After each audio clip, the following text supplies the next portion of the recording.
I can't remember all the guys in Lou's stable.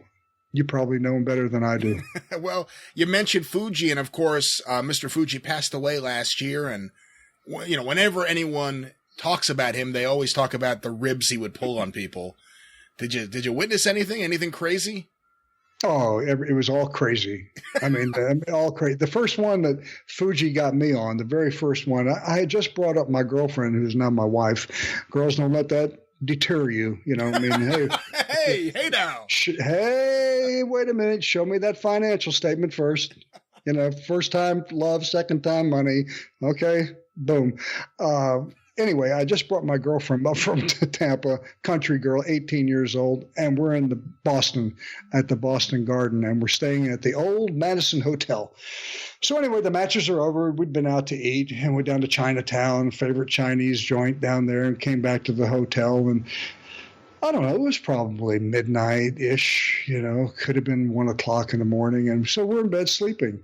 And all of a sudden, I hear this loud hissing sound,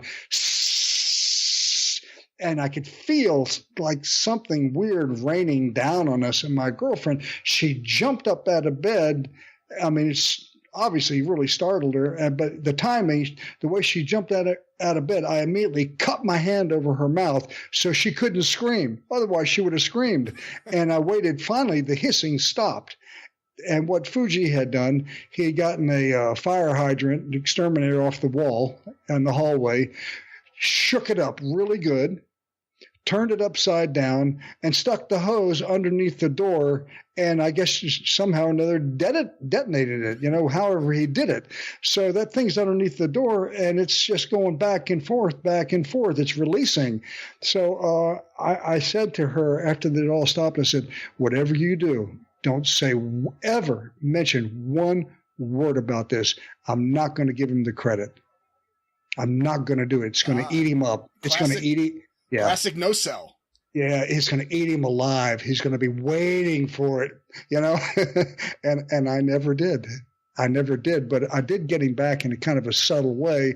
It was during the summer, and Fuji went over to India. I think he took his wife over to India, and he came back with back then, I guess it was little reel to reel. I don't know what millimeter, Brian, but anyway, he wanted to have the guys over to his apartment to show the films that he had taken over to India, the snake charmer, the cobra, riding the elephants, all that stuff. And it's summertime and it's hot. And so there's Fuji, and all the boys are in there, right? So I go into the hallway and I see his thermostat. I put it up on heat, and I turned that sucker all the way up, man. And Fuji had a little white T-shirt on, and he's doing the voiceover. He's describing, oh, yeah, this is when we were in wherever, blah, blah, blah. And eventually I see the sweat starting to pour down, and his T-shirt saturate, And he never knew who did it, but it was my little way of getting him back, Not bad. I must admit, I thought the story was going to take a turn the other way when you said you were in bed with your girlfriend and you felt this liquid raining down upon you and you heard that sound. And I'm like, oh, no. Shower time. Yeah, I think I know where you're going with that one. Yeah. Yeah. The free bird hello. Yeah. Yeah. Never saw that, witnessed it, but the stories are rampant. Yeah.